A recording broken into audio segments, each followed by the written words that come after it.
The Goat King of Beulah. Written and narrated by Elwyn Davis. Late Bronze Age, circa 627 BC. Beulah, borderlands between Powys and Brycheiniog.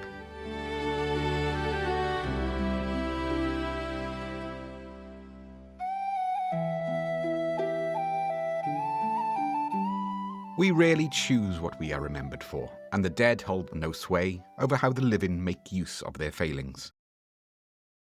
The land where Beulah stood smelled of goats, not the clean scent of cattle or the earthly smell of pigs rooting in autumn mast, but the sharp ammonia of goat pee soaked into the earth that couldn't drain fast enough, mixed with a musky stench of too many animals confined to too little space. The sort of worn-in odour that mercilessly conquers your clothes and hair and will not be rinsed out, no matter how many times you stand in the stream, scrubbing with sand and lye. But that came later, after the success turned from gold to a bitter yellow. At the beginning, there were only 5 goats, and a problem that needed solving. Beulah sat in the gap between the chiefdoms, owing tribute to Powys in the north and Brycheiniog in the south, a young ox to each every autumn, which gave the village a strange sort of protection. Neither chiefdom wanted the other to grow fat on Beulah's tribute, so both kept their spears pointed outwards, and the village lived in that careful space between. The tribute brought peace, and peace let 43 people grow barley and raise children, and live quiet lives where 2 powers met and decided not to fight. Then the ox sickness came. It moved through the herd like how a flame swells in dry grass, spreading from beast to beast before anyone understood what was burning. The animals went off their feed, stood with heads hanging low, and died within days. Beulah lost 11 oxen in a single month. By spring, only 3 remained, and those too young to pull a plough or serve as tribute. Geifryn ap Meirion stood in the empty pen and churned the numbers in his head. 2 chiefdoms pressing from north and south, each expecting their due. 3 young oxen needing 3 more years to mature. Without tribute, there would be no protection, and exposed villages will not see the 5th season. He looked at the 5 goats his wife kept for milk and saw a solution. Goats were hardy creatures. They'd eat what even cattle wouldn't touch, thrive where softer beasts failed, endure winters that left oxen frozen in the fields. They bred quickly, doubling their numbers within a year if the winter was kind, and the chiefdoms would accept goat tribute when oxen couldn't be had. 4 fine goats to each chiefdom would buy the same protection, and goats reached tribute age in a single season, instead of 3 long years waiting for an ox to mature. Branwen stood at the pen one spring morning with a basket of grain under her hip, watching her husband count.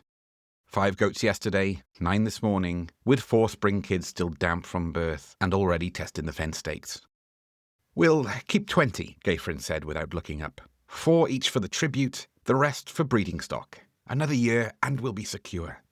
She had heard him speak this way before, voice gone smooth with vision, as though he could already see what did not yet exist, and refused to imagine it might not come to pass. His wife's hands were still on the basket rim. 20 goats is a lot of goats. 20 goats is safety, don't you see? Geifryn couldn't quite keep the excitement from his voice, though he tried to smooth it with patience, as if explaining something simple to someone who hadn't yet grasped it. "The chiefdoms get their tribute. We keep 12 for breeding, and we're no longer one sickness away from ruin." Branwen opened her mouth to speak, then closed it and turned back inside. The leather door covering swung shut with a point that would make itself clear in time. The brown billy scrambled over the fence and headed for the hazel saplings. Geifryn watched it go, already seeing himself as the man who would save his village. He'd catch it later. The first year went as Geifryn had foreseen, each season falling into place like stones in a wall. The goats multiplied and thrived in the village of Beulah. 9 became 18 by autumn, and that first tribute season, Geifryn selected 8 fine billies, 4 for Powys, an equal share for Brycheiniog.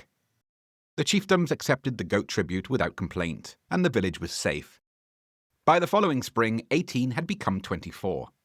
Geifryn culled the herd back to 20, keeping only the best breeding stock for another year of careful increase. But the ease of it troubled him in ways he couldn't name. He stood at the stream one evening, filling a bucket of water, and caught sight of his reflection in the still pool below the rocks. He saw a man who'd solved what others couldn't, a leader who'd saved his village, when the elders had wrung their hands and spoken of scattering to distant kin. A man who understood that the old ways were not the only ways, that cleverness could turn disaster into opportunity. He saw himself as he would become, not a headman of a village, squeezed between greater powers, paying tribute for the privilege of being ignored. Something more. Beulah would rise from the gap between Powys and Brycheiniog, a place of power in its own right. His great mind turned to the next problem. Every tribe of consequence has a druid. That's what made them real, what gave them weight and legitimacy. Without one of the learned of Mudby, you were merely villagers huddled around cooking fires. With a druid wearing the woad blue and white of office, their voice carrying the authority of oak and sky, you commanded respect.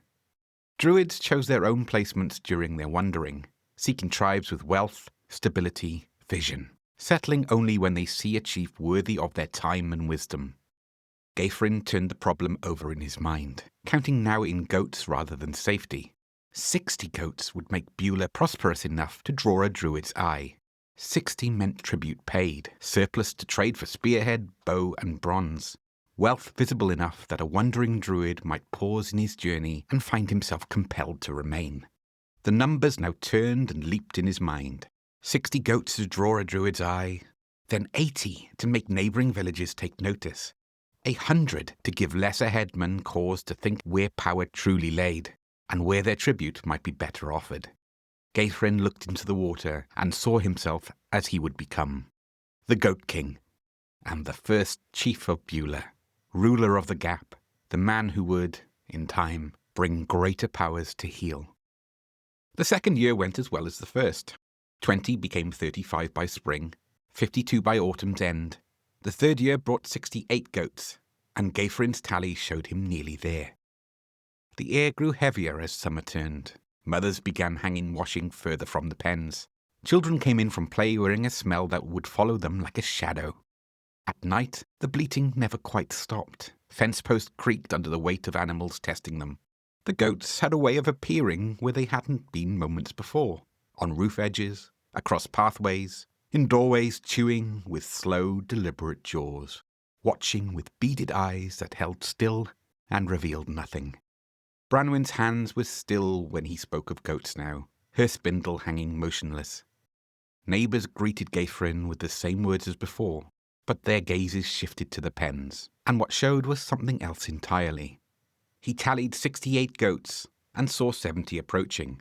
Soon Geifryn would await the learned of Mudby stopping at Beulah's threshold with curiosity in their eyes. It was now only a matter of time.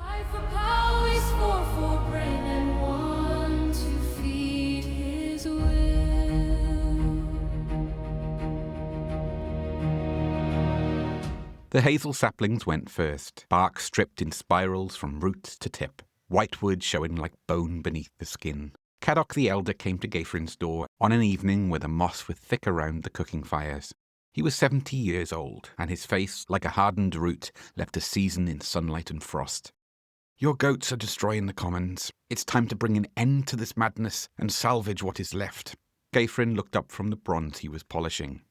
"The goats make us wealthy. Another season, and we'll have our own druid." "A druid?" Caddoc's voice was flat as creek stones. "You think a wandering druid will choose a village that stinks like a foul pen and has stripped its land bare?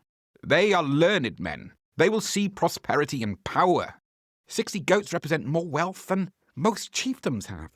Most have druids already because they're actual chiefdoms, not villages where the resident idiot carries out dreams and delusions." Caddoc leaned against the doorframe. "My grandfather told me about a settlement north of here. Rich land, ambitious headman. He wanted fields, more grain to trade. Ploughed up the grazing meadows, 3 years of good crops. Then a summer came along that scorched earth and soil until it gave out. There was no harvest, no grass left for the oxen. The beasts starved first, then the people." He paused. "The headman's name was forgotten, but the warning should hold true today." "Your grandfather's village was not Beulah." "No, it was a village led by a man who mistook ambition for wisdom." Caddoc straightened, and his joints cracked like green wood in fire. 3 years of this madness, Geifryn, and you remain as stubborn as an old goat. Around judges us all. That name fell between them like a stone into still water. Around judges those who put themselves before their people, Caddoc said quietly, who refuse good counsel. He turns his face from the weak, unwilling to protect what they hold, those who reach for what they cannot grasp. The land was gifted by those above, and those of Annwn still guard it. Around does not look kindly on men who destroy his gifts for their own glory. Geifryn's hand tightened on the bronze, but he said nothing. Caddoc left. The door stayed open, letting in night air that smelled of goats and smoke and distant rain. After Caddoc left, Branwen came to her husband with worry drawn across her face, no longer able to hide what she feared. "Build better fences," she said. "Stronger pens. The goats are getting out, destroying everything. We need to halt this and regroup, Geifryn. Build what will hold them. Protect what we already have, before we lose it all." "We don't need stronger fences. We need more goats." "The village is asking you to stop. I am begging you to consider this, if only for one season. Let us straighten what we have before we reach further." "The village doesn't understand." His voice was sharp now, the reasonableness gone. "I'm building something here, something that matters. They want to stay small and afraid. I want us to be great. They want us to survive." But Geifryn had already turned away, back to his counting, his planning, his vision of chiefdom and power, and a reflection that would never speak the truth. There once was a man from Beulah way who thought himself quite grand. He counted goats by moonlit day and dreamt of ruling all the land. When the goats reached 71, Mabon the smith came to Geifryn's door. His hands bore the permanent scars of working hot bronze, and his face wore the expression of a man past arguing. "Taking my family to Garth. We'll be gone before the moon turns." "You have a good forge here." "I had customers. 3 families have already left. The ones who stay spend their bronze repairing what your goats destroy." Mabon's voice carried no anger, just the flatness of stated fact. "There's no work here anymore. Just a cycle of undoing what shouldn't have been done." "You're being hasty. Another season, and we'll have our druid. We'll be a proper chiefdom." Mabon looked at the pile of hides, the bronze goods stacked against the wall at Geifryn's side. "You built yourself a chiefdom on goat droppings and ambition. I pray it keeps you warm." 4 families left that autumn. 16 people who took their remaining cattle and their children and their skills to Garth, where the oxmasters still had work and the air didn't reek. They didn't look back. 27 people remained in Beulah, surrounded by 71 goats, and a village that began to smell like a goat's pen, thick with pea and droppings. Winter came early that year. The leaves heralded the frost as they fell from the trees. A thin white blanket settled into the valley, smothering the churned soil. The chill arrived, and it intended to stay. The harvest had been poor, as all save Geifryn had foreseen, with the goats getting into the grain pits and fouling what they didn't eat. The autumn foraging that should have supplemented stores didn't happen because there was nothing left to forage. No hazelnuts from the grove, for the branches were stripped and the trees died. No sloes from the destroyed thickets, or wild apples from the trees the goats had killed. Even without the marauding goats, this would have been a hard winter. Neighbouring villages had stores unfouled by these wretched creatures. They had autumn nuts and sloes put by. They had coppice wood for fires, and wild game that had not been driven away by the bleating that never ceased. They had a land that no goat destroyed, soil not trampled to mud and stone. Beulah counted 71 goats against 27 souls, and stores that might feed half of them through to spring, if they were fortunate. They slaughtered goats as the cold deepened, lean meat, almost without fat, the sort that fills a belly but leaves bones cold. Winter has teeth, and bodies need fat to weather them. There was no fat left. The goats themselves began to fall, hunger and frost taking them before the knife could land. They froze where they dropped. By the time the days ceased their shortening, the goats had thinned to a single pen's worth, and the people to barely more than a dozen. The snow came just past midwinter, heavy and deliberate, wrapping the world in a crisp silence. Smoke from the roundhouses rose thin and pale, thinning further each day as the wood piles shrank to nothing. Caddoc passed from this world in the cold month between winter's grip and spring's promise. He died in the roundhouse with his eyes opening, looking at nothing, or perhaps looking at everything. They left him where he fell, as no one had the strength to dig into the frozen earth. The children went next. too young to understand why the food had stopped. Some of them cried at first, but their voices soon went quiet as they lay still in the cold, and their mothers wrapped them in cloaks already taken from the dead and laid down beside them. There was no reason to keep standing. On the coldest night of that winter, when the wind came down from the hills with a menace no invading tribe could muster, those still alive heard the goats screaming, not bleating, but screaming, in voices that sounded almost human, as if the animals themselves had finally understood their fate.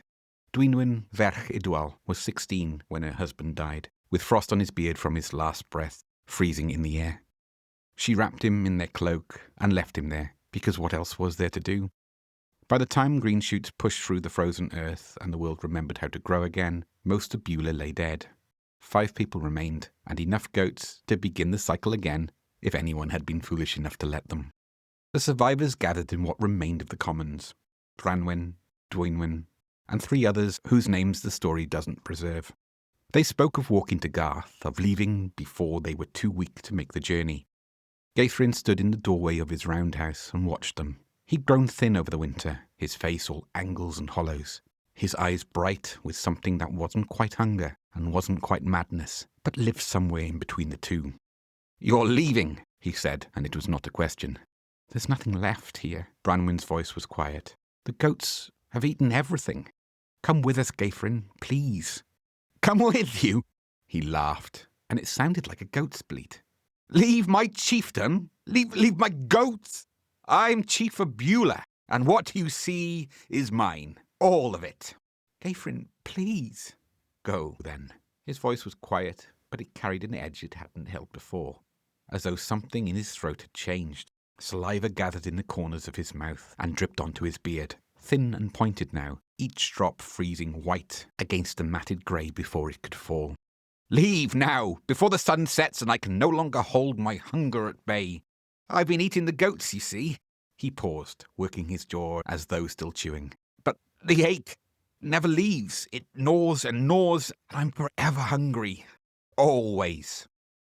Something shifted in Geifryn's gaunt face. His eyes sharpened and fixed on Branwen with a new intensity. "I often find myself thinking, perhaps I've had enough of goat." Branwen took a step back in horror and realization. She turned to flee, and the others were already moving nervously towards the path. "Run to Garth," Geifryn said, snapping out of the moment. This time he smiled wide enough to show all of his teeth. "Tell them about the Goat King of Beulah. Let them know I am still here, standing straight when all others fell." His eyes flickered back to his wife. "Tell them the lords of Annwn see what you cannot, and I have found strength where weakness would have meant death. The stars shine on what I've become, even if your eyes are too dim to witness it. They will sing of how I saved Beulah." He turned back into his roundhouse, and they heard him laughing. It sounded like a goat's bleat at first, then something else entirely. And when the snow came down instead, the goats began to sing. The survivors reached Garth by nightfall. The oxmasters fed them, gave them places by the fire, and listened to what had befallen Beulah with faces that grew grave and still.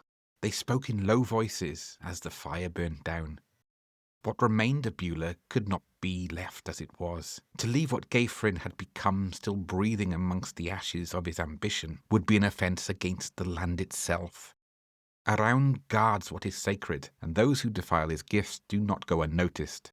Better to put a flame to what remained, and let it return to earth than invite the gaze of Annwn. Branwen spoke then, her voice breaking. She spoke of her husband, as he had been, before the counting and the visions, and the hunger that would not be satisfied.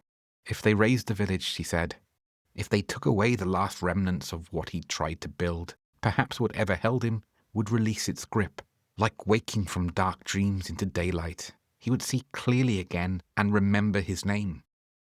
The oxmasters listened, and there was sorrow in their silence, but they did not waver. At first light, 6 men rode to Beulah. They found the roundhouses already burning, not by chance, but by busy hands in the night, the thatch torn down and heaped into pyres that sent columns of smoke rising straight into the windless sky. Among the flames moved a figure that might once have been a man, dragging what remained and feeding it to the fires. The goats lay scattered across the commons in the postures of death, some clearly slaughtered with purpose, others bearing marks that suggested different implements had been used. Geifryn himself crouched near one of the fallen animals. The men of Garth saw enough to understand what he was doing, and their hands moved to the charms they wore against evil. He saw them and lifted his head, not as a man greets visitors, but as a beast lifts its muzzle when interrupted at feeding. His features held nothing but appetite, his eyes, gone small and hard as pebbles, fixed on the strangers with an intensity that made their horses shift and stamp. His jaw worked, always working. "The Goat King greets his neighbours," he said. The words came out crackled and strange, half bleat, half speech. He rose to his feet, unsteady, swaying. "You've come at an auspicious time. I am building something magnificent here, something that will eclipse Powys and Bracaniog both." The men from Garth said nothing. "Each village must bring tribute, 5 goats, to join my realm, to be part of what rises from these ashes." His voice gained fervour, spittle freezing on the ground as he spoke. "But we must act in haste. The wandering druids of Muddvi will come, not to some chiefdom squabbling over scraps, but to witness the crowning of the first king of Middle Wales, the Goat King, me." One of the oxmasters reached slowly for the blade at his belt. Another followed, not with the intent to strike, but with the weary resignation of men who understood what must be done. Geifryn saw the movement, and his eyes went wide. "Treason!" The word came out as a shriek, an animal sound. "Arawn will see this. Arawn will feed you to his hounds for this betrayal. You dare draw steel against your king?" Then he did something that froze them all where they stood. He dropped forward onto his hands, but not to his knees. His fingers curled like hooves, knuckles pressing into the frozen ground, and he launched himself away on all fours. Not running as a man who might crawl in desperation, moving with a fluid, terrible grace that belonged to no human creature. His body low to the earth, limbs churning, covering ground with impossible speed. For a heartbeat, the men sat stunned. Then 3 of them spurred their horses forward, shouting, trying to follow. But Geifryn was already disappearing into the grey distance beyond the burned roundhouses and the hills beyond, a shape that seemed to blur and shimmer in the smoke-hazed air. By the time they reached the edge of the settlement, there was nothing, no tracks that made sense, no sign of which direction he'd gone, just the wind coming down from the hills and the smell of burning thatch, and the certainty that some things once lost to hunger and madness do not come back. They searched until the sun reached its height, then rode back to Garth in silence broken only by the creak of leather and the sound of hooves on frozen ground. They told the story exactly as it happened, because some truths are too strange for embellishment, and they warned everyone who would listen, never build in Beulah again, never linger there in winter, never stay past sundown. Because on certain nights, when the wind is right and the moon hidden, you can still hear something moving through those ruins. Dwynwen lived another 63 years in Garth. She married again, bore children, watched them have little ones of their own, until she lost count somewhere past the 15th grandchild. She died old and warm and surrounded by people who loved her. Branwen survived longer still, though something in her had broken that winter and never mended. Dwynwen cared for her through the years that followed, but on certain nights when sleep would not come, Branwen would cry out towards the west where Beulah lay in ruins. Just his name, over and over, as though calling him home from whatever darkness held him.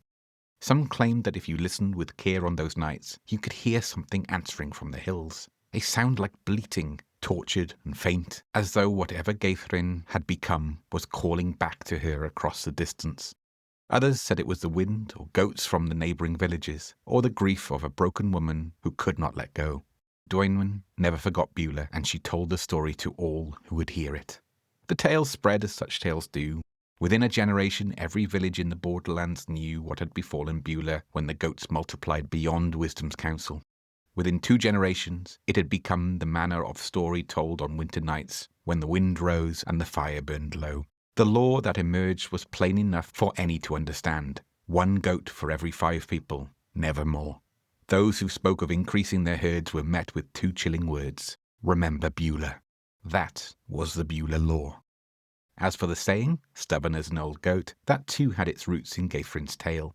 In his refusal to heed Branwen's plea, in his dismissal of Cadoc's warning, in his choosing to grasp after visions while all he held crumbled to nothing in his hands, Geifryn received what he sought in the end. He is remembered, not as the first chief of Beulah, but as the Goat King who laid waste to his own village, chasing a reflection upon still water. The stars sang to him, though their song was not what he believed it to be. We rarely choose what we are remembered for, and the dead hold no sway over how the living make use of their failings. So count your goats with care, my friend, and never count too high. For Beulah's king met such an end, his echo fills the sky.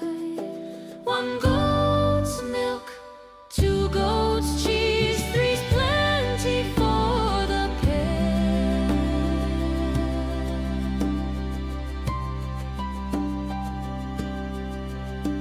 But four or more the wind will tease and draw out the Goat King's way. 7 generations later, a boy named Meirion ap Pleas stood in his father's dooryard at Garth, watching 3 brown goats test defence. Why so few? They give milk. We could have more. His father Clear checked the lashing where the biggest goat had been working it loose. Beulah's law.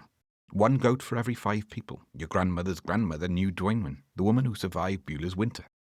He told the story that had been told across generations, the ox sickness that had emptied the pens, the goats multiplied beyond counting, the refusal to heed counsel, the winter that killed a village, and the Goat King among the ruins, lost to hunger and madness.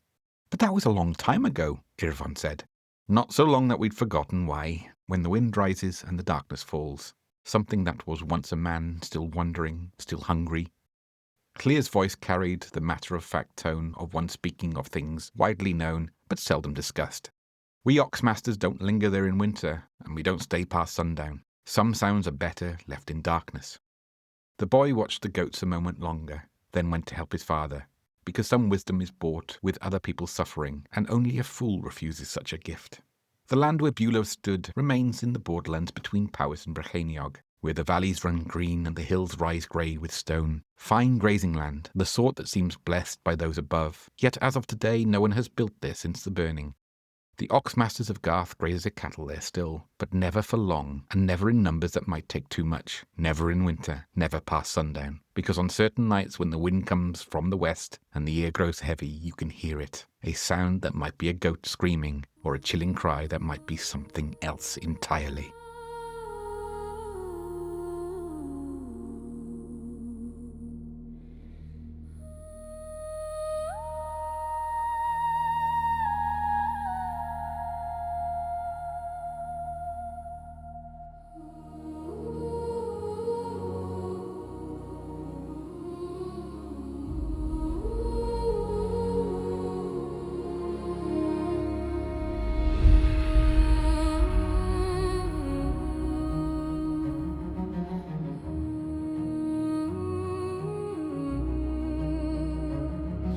Beneath the hills where 2 kings meet, the fires of Beulah burn.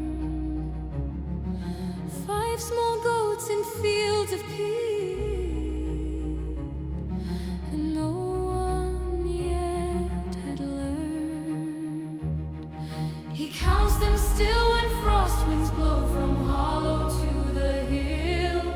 5 for Powys, 4 for brain, and 1 to feed his will.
voices broke,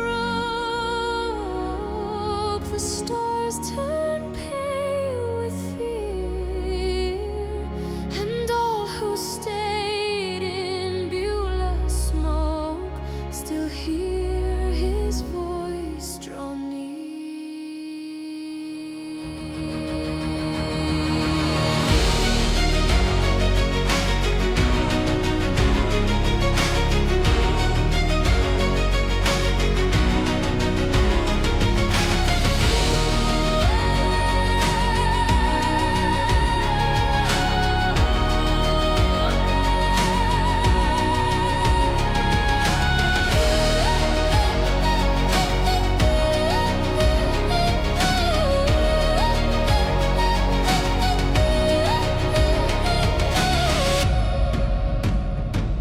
He counts them still when frost winds blow. The night is sharp and still.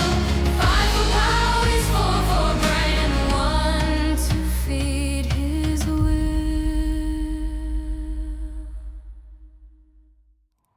Thank you for listening to this Fireside tale from the Book of the Western Vale.